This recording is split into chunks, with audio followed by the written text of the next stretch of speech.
Ya, selamat sore, shalom.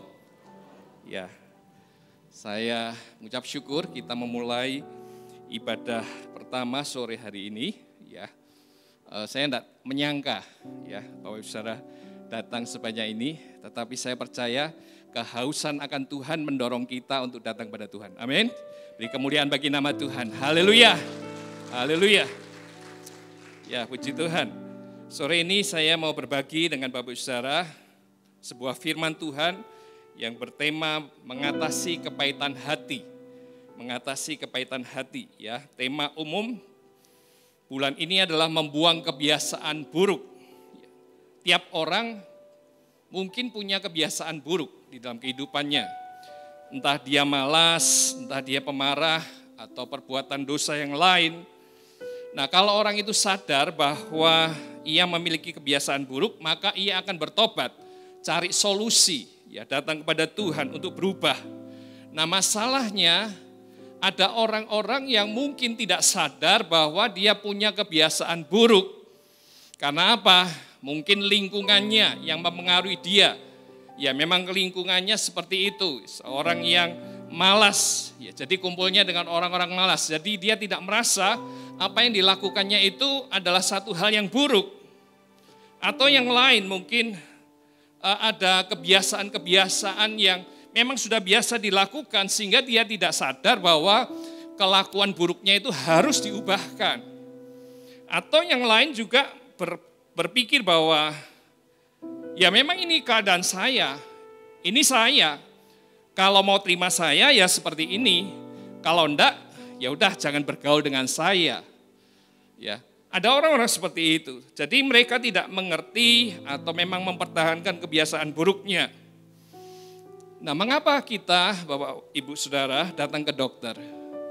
Pertanyaan ini timbul karena tentunya ketika kita datang ke dokter kita tahu kita sedang sakit dan kita butuh diobati. Demikian juga kebiasaan buruk yang kita sadari, maka kita harus datang kepada Tuhan untuk dipulihkan, untuk dibebaskan. Amin. Hari ini kita akan merenungkan tentang mengatasi kepahitan hati. Nah, apa itu kepahitan hati?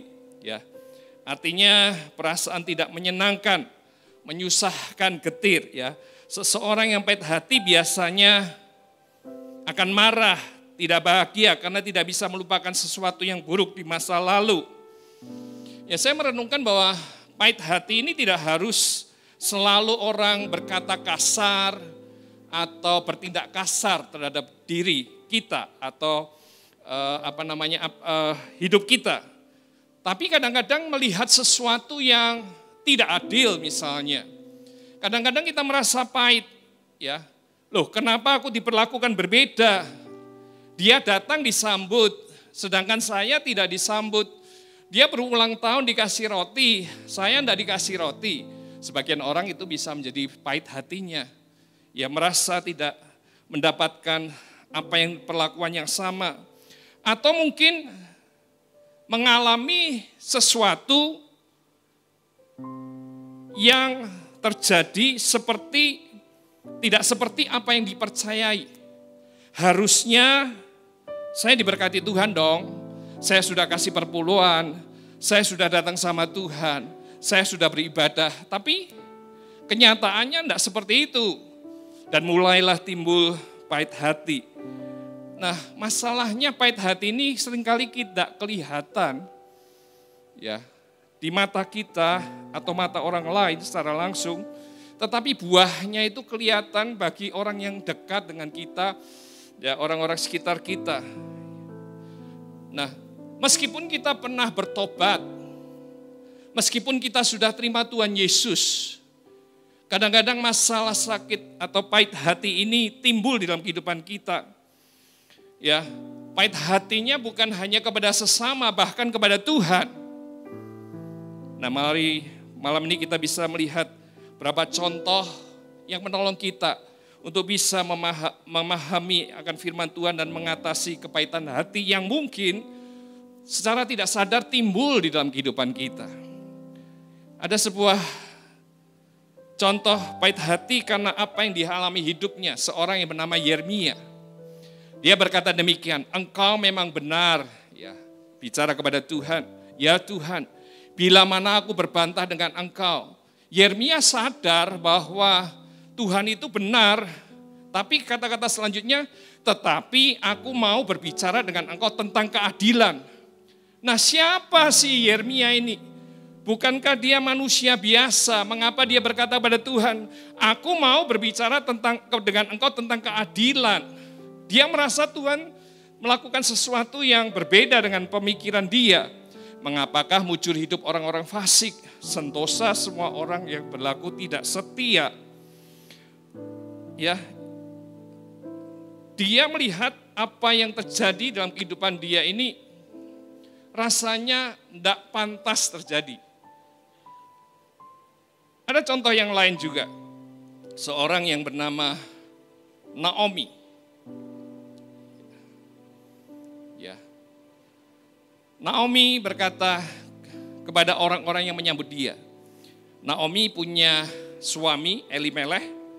Ya. Dia satu kali tempatnya di Bethlehem kelaparan. Dan kemudian Elimelech, Naomi dan dua anaknya Mahlon Kilion pergi ke Moab dan mereka tinggal di sana dengan segala kekayaannya. Dan kemudian ternyata Elimelech meninggal, Mahlon Kilion yang kemudian menikah dengan orang Moab, Ruth, Orpa di sana, akhirnya mereka juga meninggal. Dan dengan kondisi terbatas akhirnya dia kembali ke Bethlehem dan orang-orang berkata, loh itu Naomi datang. Dan apa yang dikatakan oleh dia? Tetapi ia berkata kepada mereka, jangan sebut aku Naomi, sebutkan aku Mara. Naomi itu artinya kesukaan, artinya manis daripada kata-kata Naomi. Tapi dia tidak mau disebut berbahagia, sukacita. Tetapi dia berkata, dah sebut saja Mara, artinya apa? Pahit. Nah, dengan tangan yang penuh aku pergi, tetapi dengan tangan yang kosong Tuhan memulangkan aku.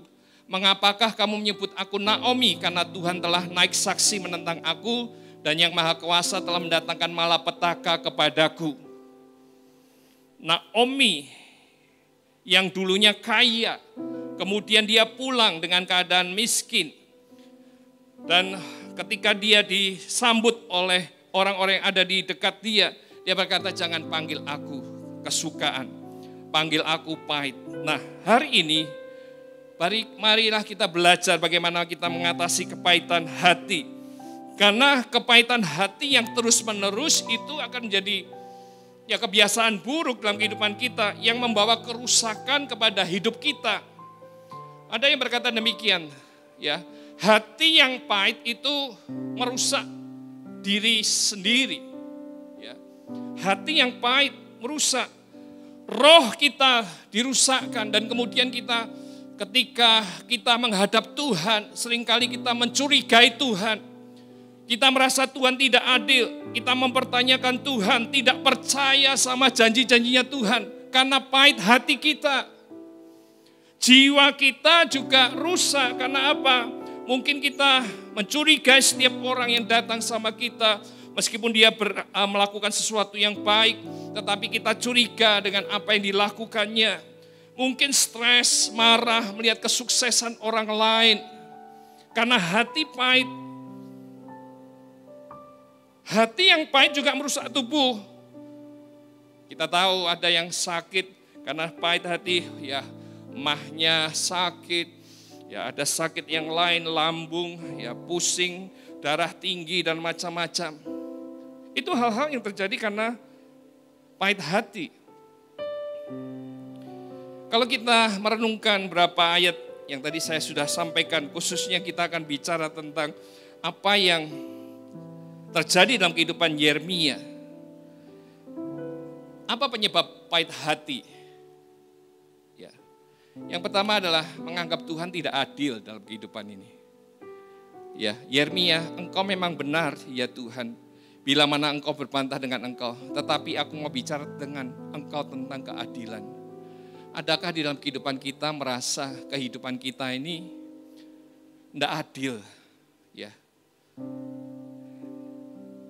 Merasa Tuhan memperlakukan kita yang telah setia ikut Tuhan.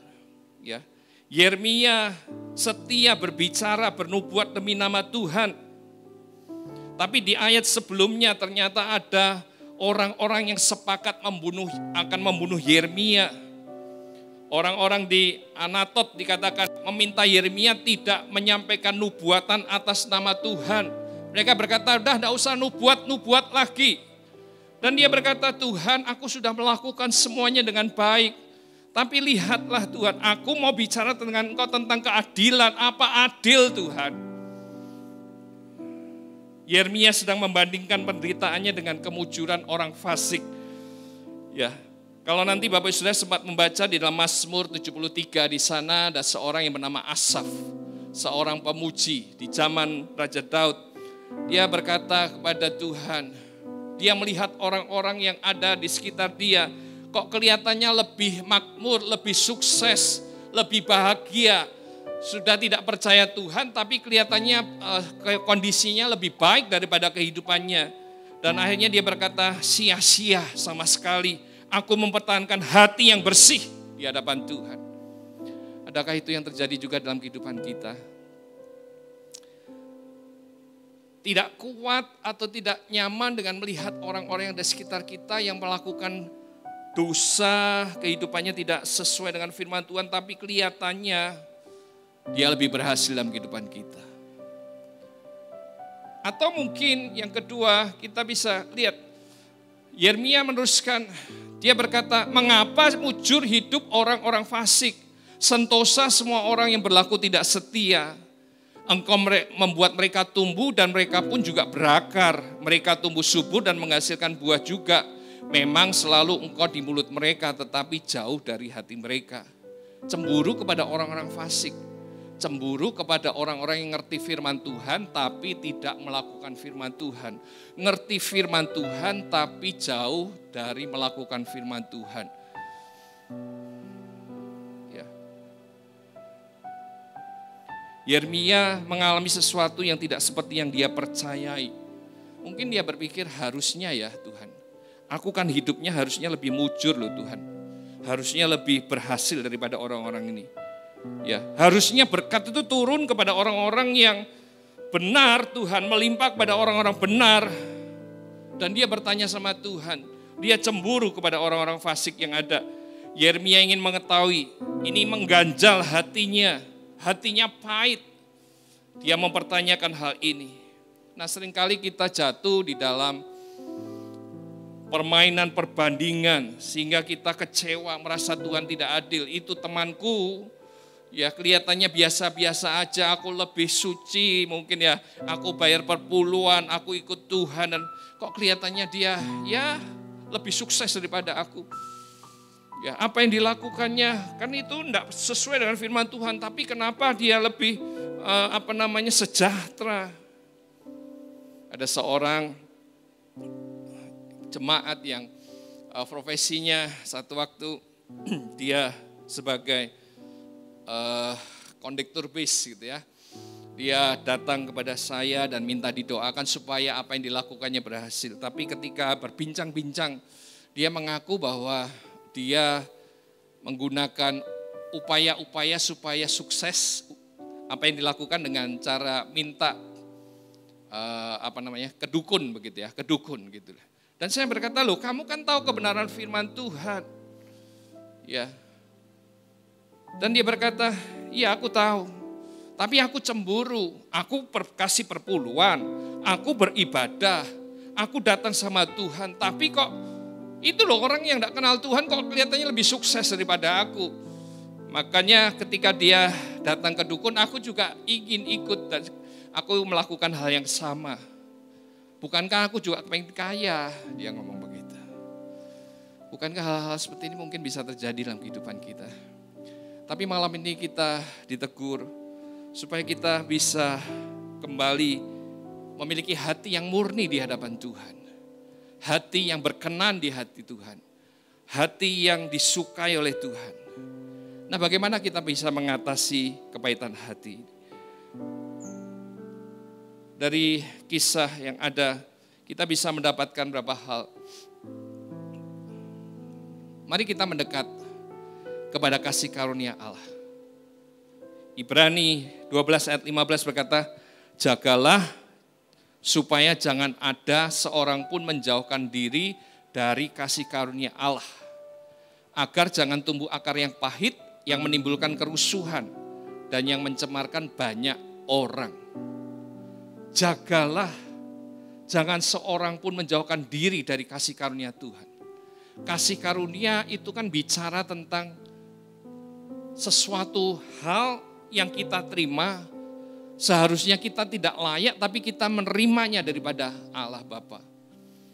Keselamatan yang diberikan pada kita, kasihnya yang diberikan pada kita, harusnya kita tidak layak, harusnya kita ada di dalam api neraka, harusnya kita ada di dalam penghukuman, tetapi karena kasihnya dia datang ke dunia ini, dia menyerahkan dirinya, dan kemudian kita diselamatkan, kita disebut anak-anak Allah, kita mewarisi apa yang dijanjikan oleh Allah. Dan firman Tuhan berkata, jangan menjauhkan diri daripada kasih karunia Allah. Kenapa? Karena akan tumbuh akar yang pahit yang menimbulkan kerusuhan dan mencemarkan banyak orang. Nah, kalau kita jauh daripada kasih karunia Tuhan, jauh daripada kebaikan yang diberikan Tuhan kepada kita, apa yang kita bisa lakukan dalam kehidupan kita ini? Bisakah kebaikannya itu melimpah dalam kehidupan kita kalau kita jauh? Bukankah makin kita jauh, ya, banyak hal yang membuat kita kecewa, banyak hal yang membuat kita merasa tidak mampu melakukan segala sesuatu yang terjadi dalam kehidupan kita, sehingga makin kecewa, makin hancur. Maka firman Tuhan mengajar kita, jangan menjauhkan diri daripada kasih karunia Tuhan. Apakah kita sedang di dalam kondisi-kondisi seperti ini? Harusnya kita makin dekat sama Tuhan, cari Tuhan, doa dengan sungguh hati, mengasihi Tuhan, melakukan firman Tuhan, memuji Tuhan. Tapi ketika hati yang pahit ini ada dalam kehidupan kita, membawa kita jauh daripada Tuhan, pada akhirnya kekosongan, segala hal yang jelek itu datang pada kita, dan itu menimbulkan kerusuhan, menyebabkan orang-orang lain merasa tidak nyaman di tengah-tengah atau ada di sekitar kita. Dan saya mau berkata, jangan menentang, tetapi dekatlah sama Tuhan. Minta kasih karunia-Nya untuk memahami kehendak Tuhan dalam kehidupan kita. Satu kali ada seorang yang datang bercerita pada istri saya dan berkata begini, Tuhan itu baik buat saya. Ya. Beberapa waktu yang lalu saya merasa Tuhan itu tidak adil. Tuhan itu jahat, Tuhan itu tidak sayang dengan kami. Kenapa? Ada pasangan suami istri yang melayani Tuhan. Pada waktu hari Minggu ketika mereka mempersiapkan diri untuk melayani Tuhan, tiba-tiba di kamar mandi, tiba-tiba ada suara orang jatuh peluk, dan istri datang menjenguk ke kamar mandi, dan ternyata sang suami jatuh di kamar mandi dan meninggal saat itu juga. Buat dia itu satu hal yang membuat dia merasa, Tuhan kok tidak adil Tuhan. Tanpa sakit, tanpa ada tanda-tanda, tiba-tiba suamiku dipanggil Tuhan. Sedangkan dia sendiri masih punya kalau tidak salah 4 orang anak yang kecil-kecil yang harus dibiayai dia. Dan dia merasa Tuhan tidak adil. Mana keadilan-Mu Tuhan?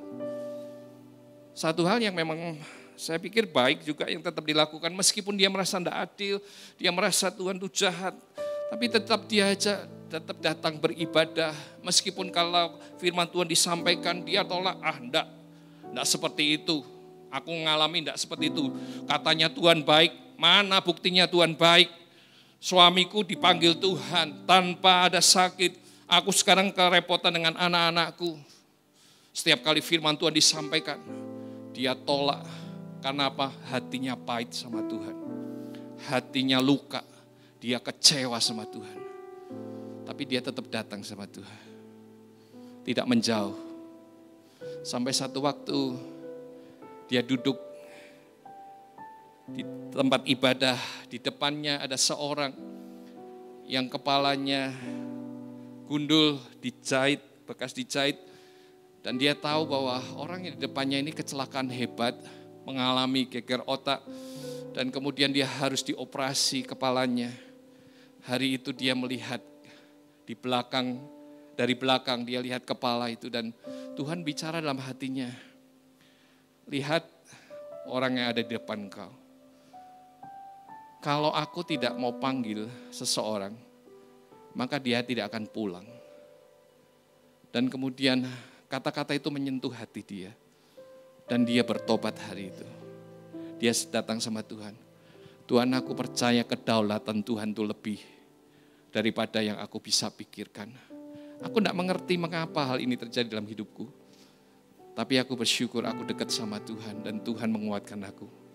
Demikian juga ketika kita mungkin ada satu hal yang kita tanyakan sama Tuhan, yang mungkin rasanya tidak sama seperti apa yang kita percayai. Tuhan, aku ini kan cinta sama Engkau, aku dekat sama Tuhan. Tapi mengapa hal ini terjadi dalam kehidupanku Tuhan? Aku sudah melakukan semua Tuhan.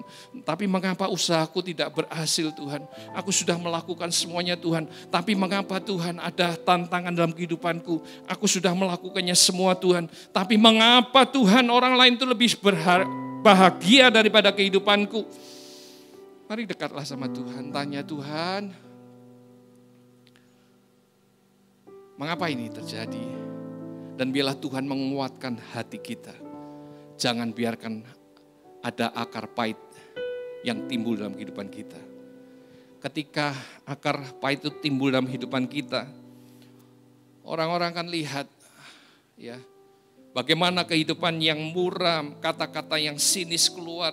Ada hal-hal yang ketika orang berkata, engkau akan diberkati Tuhan, hati akan berontak dan banyak hal yang kita lakukan karena ya hati pahit. Tapi ketika kita pada posisi yang ada, firman Tuhan mengingatkan jangan ada seorang pun menjauhkan diri daripada kasih karunia Allah. Mari datang mendekat sama Tuhan. Dan hal yang kedua yang kita bisa pelajari adalah mari menanggalkan manusia lama kita. Ya.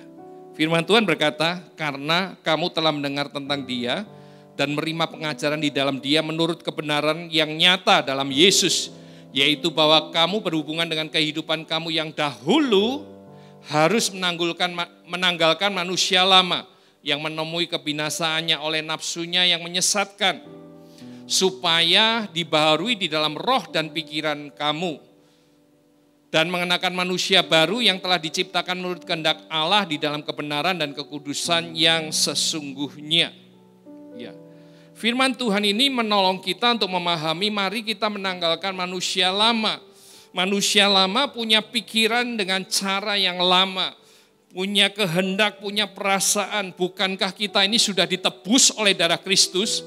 Harusnya kita punya perilaku, punya pemikiran, punya tindakan seperti orang-orang yang mengaku murid Kristus. Nah, Paulus mengingatkan kepada orang-orang Efesus, ya kamu ya harus menanggalkan manusia lama. Ternyata orang-orang Efesus yang sudah kenal Tuhan kehidupannya sama dengan orang-orang yang belum kenal Tuhan. Makanya Paulus menuliskan, ya kamu harus menanggalkan manusia lama yang menemui kebinasaannya oleh nafsunya yang menyesatkan. Manusia lama pantasnya ada di dalam neraka. Dan ketika kita sudah diselamatkan, kita memiliki kerajaan surga.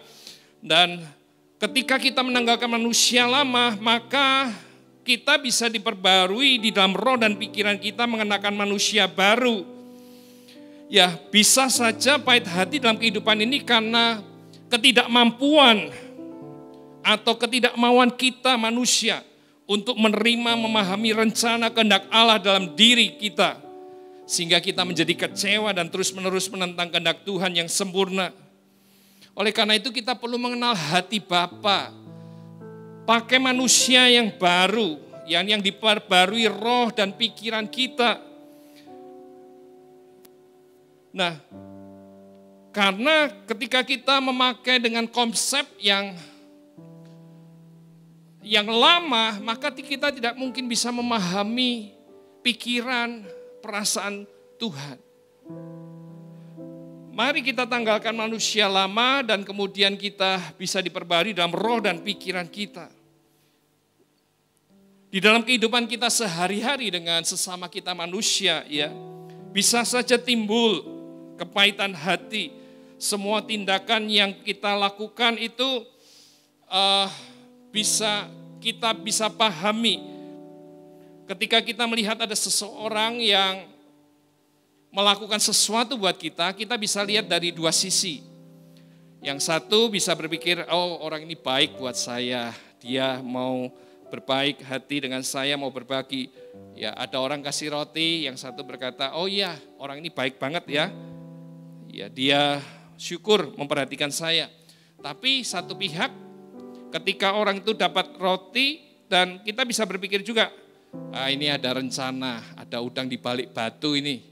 Ya, memberi sesuatu kepada saya mestinya ada tujuan tertentu. Nah, itu mana yang kita kembangkan? Sebagai manusia yang lama kita berpikir, ya ada rencana-rencana yang jelek, ada tujuan-tujuan jelek.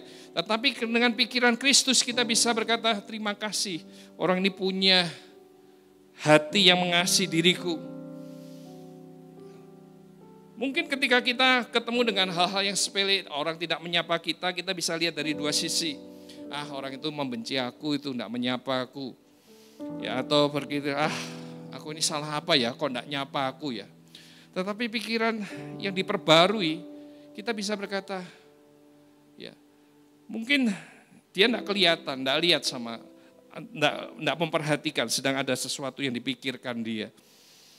Jadi ketika kita berhubungan dengan sesama kita perlu meminta Tuhan memperbarui roh kita, memperbarui pikiran kita. Karena pikiran, perasaan, kehendak kita yang lama, dengan asumsi, dengan keyakinan kehidupan yang lama, itu membawa kita seringkali membawa kita kepada perpecahan, kepada hal-hal yang tidak baik. Firman Tuhan mengingatkan kita segala kepahitan, kegeraman, kemarahan, pertikaian, dan fitnah hendaklah dibuang dari antara kamu. Demikian pula segala kejahatan, tetapi hendaklah kamu ramah seorang terhadap yang lain, penuh kasih mesra dan saling mengampuni, sebagaimana Allah di dalam Kristus telah mengampuni kamu.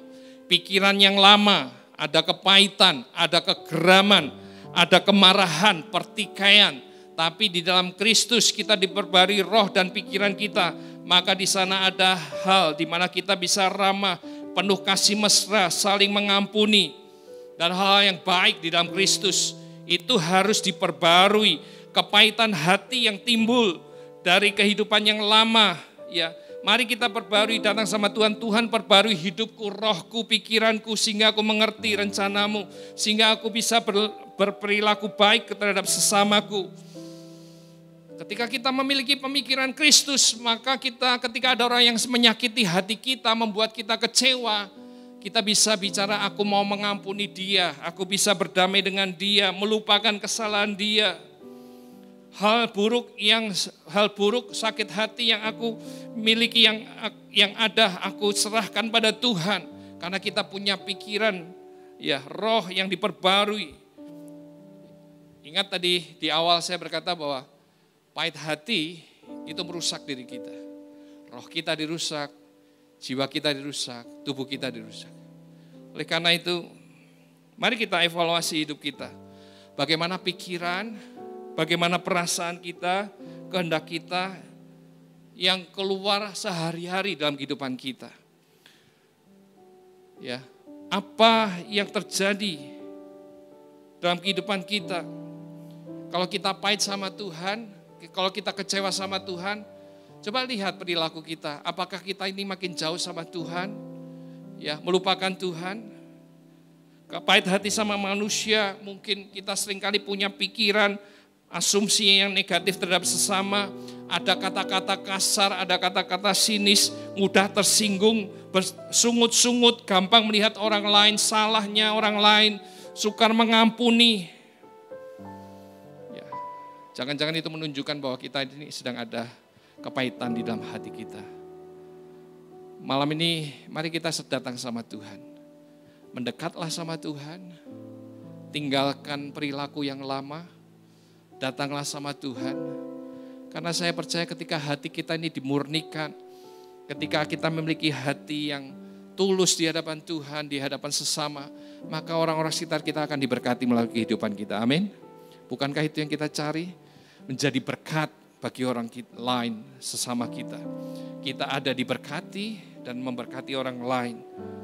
Kalau misalnya kita memang ada sakit hati atau pahit hati saat ini, mari kita mengaku sama Tuhan, Tuhan aku pahit hati Tuhan. Mungkin pahit hati sama sesama, kepada orang tua, kepada suami atau istri, kepada sahabat, kepada orang-orang sekitar kita. Tuhan aku sakit hati sama dia. Mendekat sama Tuhan, Tuhan tolong aku untuk bisa mengampuni dia, datangi dia, dan minta ampun, minta maaf, dan biarlah pulih kehidupanmu. Kalau engkau merasa Tuhan tidak adil sama hidupmu, Tuhan aku sudah datang sama Tuhan, aku sudah setia, tapi kehidupanku seperti ini, mari datang sama Tuhan. Seperti Yeremia berkata, Tuhan kau tidak adil Tuhan, tapi dia tidak sedang bertengkar, tetapi dia sedang menyatakan isi hatinya sama Tuhan. Tuhan lihatlah Tuhan orang-orang itu kok berhasil, sedangkan aku ini kok seperti ini kondisiku. Datang, akui sama Tuhan, Tuhan ini aku Tuhan. Aku tidak mampu Tuhan, ampuni aku Tuhan. Kalau aku sering kecewa dengan Engkau. Kalau aku sering kecewa bahwa doa-doa aku sampai saat ini tidak dijawab Tuhan, ampuni aku Tuhan. Datang sama Tuhan. Dan biarlah Engkau terima kasih karunia daripada Tuhan yang melembutkan hati kita. Jangan biarkan hati kita keras, tetapi biarlah kita memiliki hati yang lembut. Dan saya percaya ketika kita melepaskan segala pahit hati yang ada, maka kata-kata kita akan memberkati sesama kita. Tindakan kita akan memberkati sesama kita. Apa yang kita lakukan, orang-orang dikuatkan oleh hidup kita. Karena roh pikiran kita diperbaharui di dalam Kristus, dan Tuhan dipermuliakan dalam kehidupan kita. Amin untuk firman Tuhan.